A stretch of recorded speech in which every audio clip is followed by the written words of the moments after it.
Have you ever forced yourself to finish a boring movie just because you already paid for the ticket? Sounds irrational, right? But we all do it. Not just with movies, but with relationships, careers, and even national policies. What if I told you? The real danger isn't the bad decision, but the fact that we won't let go of it. If this sounds familiar, hit that like button and let's break it down. This is called the sunk cost fallacy. It's a mental trap that convinces us to continue with something, not because it's good, but because we've already invested time, money, or energy into it. Let's say you spend $50 on a concert ticket. You're excited. Your friends are going, it's your favorite band.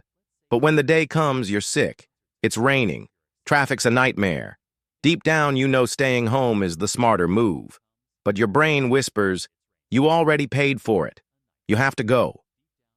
And so, you drag yourself through the misery. That $50 is gone.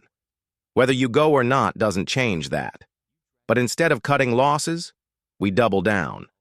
This isn't just about concerts. It's baked into how we live. Think about it. People stay in toxic relationships because they've already been together for years.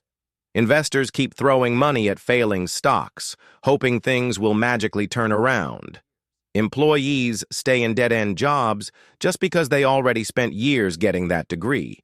Even governments fall into this trap. Look at the Concorde project, a joint effort by France and the UK to build a supersonic passenger jet. It was sleek, fast, and a complete financial failure. They poured billions into it, and even when it was obvious the costs outweighed the benefits, they kept going. Why? Because admitting defeat felt worse than bleeding more money. The result?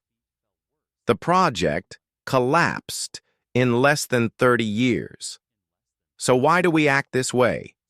Because our brains hate waste.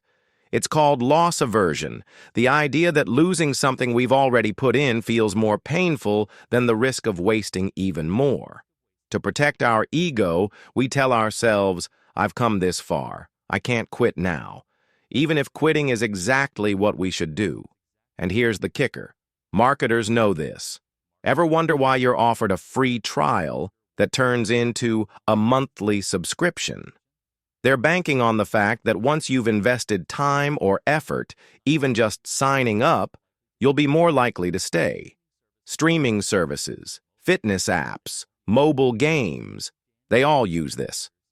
They don't sell you features. They sell you the fear of wasting what you've already given. If we're not careful, the sunk cost fallacy becomes a silent life tax. We pay it in hours lost, energy drained, money burned, and worst of all, in missed opportunities.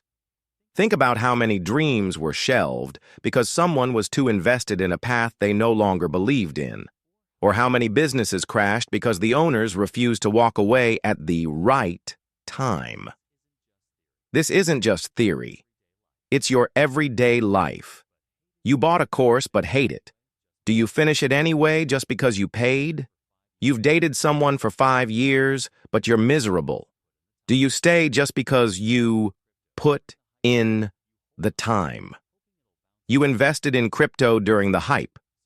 Do you hold on to it, hoping it'll bounce back even as it sinks? So ask yourself, if I were starting from scratch today, would I still make the same choice? If the answer is no, then maybe, just maybe, it's time to move on. What's one decision in your life that you're holding on to? Just because you've already paid the price? Drop it in the comments. I'd love to hear your story.